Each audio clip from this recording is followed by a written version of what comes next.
Chapter 3 Thornfield Hall. In 1833, I was 18 years old. In the summer, Miss Temple left Lowood School. She got married. I wanted to leave Lowood too. I wanted a new life. I will be a governess, I thought. I put an advertisement in a newspaper.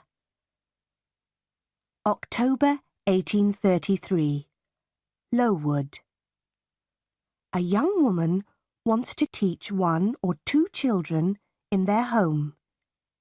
She teaches English, arithmetic, geography, religion, French, drawing and music. J.E.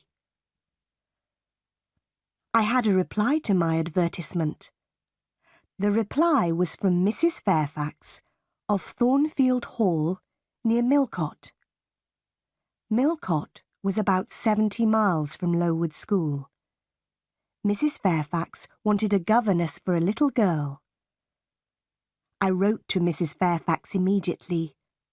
I was going to be a governess at Thornfield Hall. I travelled to Millcote in a coach. At Millcote, a servant met me. He took me to Thornfield Hall. At Thornfield Hall, another servant opened the door. She was smiling. She took me into a small, warm room. A lady was in the room. She was sitting by the fire. "Are you Mrs. Fairfax?" I asked her. "Yes, my dear," she said. "And you are Miss Eyre. Are you cold? Sit by the fire, Miss Eyre. A servant will bring you some food." "Mrs. Fairfax is very kind," I said to myself.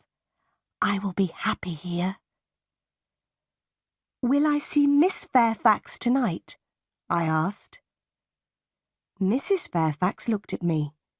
She smiled. "Miss Fairfax? No, no," she said. "Your pupil's name is not Miss Fairfax. Your pupil is Adele Varon."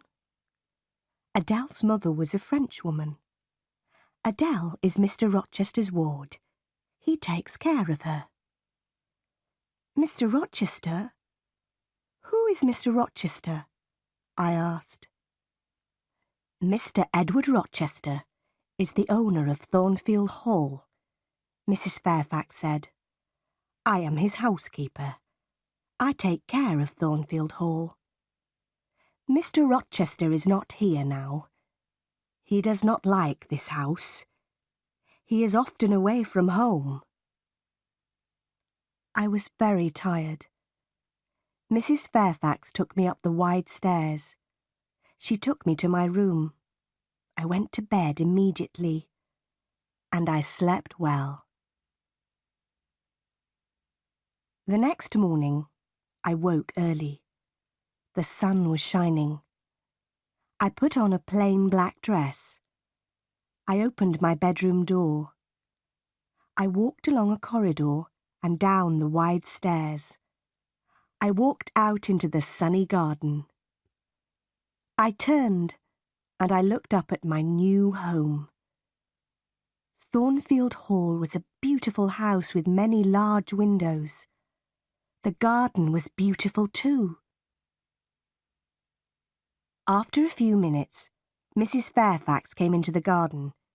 She spoke to me. "Good morning, Miss Eyre," she said. "You have woken early. Miss Adele is here. After breakfast, you must take her to the schoolroom. She must begin her lessons." A pretty little girl walked towards me. She was about 8 years old. She spoke to me in French, and I replied in French. After breakfast, I took Adele to the schoolroom.